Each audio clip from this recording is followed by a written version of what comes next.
Hello everyone, welcome to our channel. ఇప్పుడు నేను ఒక కథను చెప్పబోతున్నాను. ఆ కథ నేను ఎప్పుడో చిన్నప్పుడు ఎందులో చదివానో గుర్తులేదు, కానీ చాలా బాగుంటుంది. ఒక అతను చనిపోయిన తర్వాత నరకానికి వెళ్తాడు. నరకానికి వెళ్ళిన తర్వాత చిత్రగుప్తుని అడుగుతాడు. ఏమని అంటే, నన్ను ఎట్లయినా స్వర్గానికి పంపించే దారి చూపించండి, ఎట్లయినా నేను స్వర్గానికి వెళ్ళాలి, ఈ నరకంలో ఈ బాధలు నేను భరించలేకపోతున్నా అని అంటాడు. అంటే చిత్రగుప్తుడు నీ లిస్టులో అన్నీ పాపాలు చేసినట్టే ఉన్నది, ఒక్కటి కూడా పుణ్యం చేసినట్టు లేదు, నేను ఎట్లా నిన్ను స్వర్గానికి పంపించాలి అని అంటాడు.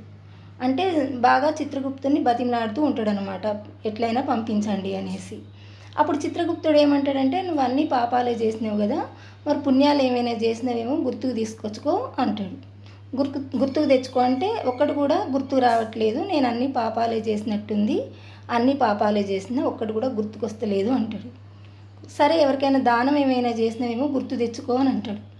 అంటే నేను ఒక కుళ్ళిపోయిన అరటిపండు ఒక బిచ్చగాడికి దానం చేసిన అంటే, సరే నువ్వు కుళ్ళిపోయిన అరటిపండు బిచ్చగాడికి దానం చేసినావు కాబట్టి నేను నీకు ఈ ఒక అరటిపండు ఇస్తా, అరటిపండు సహాయంతో నువ్వు స్వర్గం లోకంలోకి పోవచ్చు, ఈ అరటిపండు నువ్వు పట్టుకో, దీంతోపాటు నువ్వు స్వర్గానికి ఈ అరటిపండే నిన్ను తీసుకెళ్తుంది అని అంటాడు అనమాట.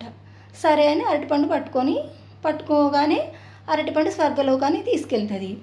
అయితే ఇంకో వేరే అతను చనిపోయి నరకంలో ఉన్న అతను ఏం చేస్తాడంటే, ఈయన కాళ్ళు పట్టుకొని నేను కూడా స్వర్గంలోకి పోతా అని ఆ ఎగురుతున్న అతని కాళ్ళు పట్టుకొని ఈయన కూడా స్వర్గంలో పోదామని కాళ్ళు పట్టుకుంటాడు.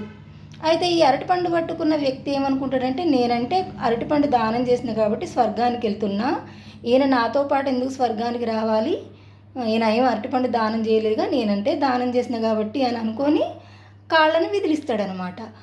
ఆ అరటిపండుతో పాటు వీళ్ళిద్దరు కూడా పడిపోతారనమాట.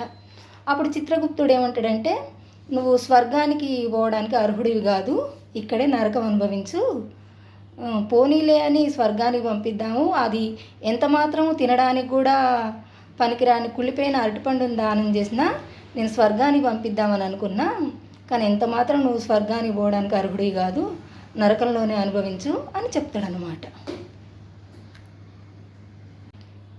వీడియో మీకు నచ్చినట్లయితే లైక్ చేయండి, షేర్ చేయండి, కామెంట్ చేయండి మరియు సబ్స్క్రైబ్ చేయండి. Thanks for watching.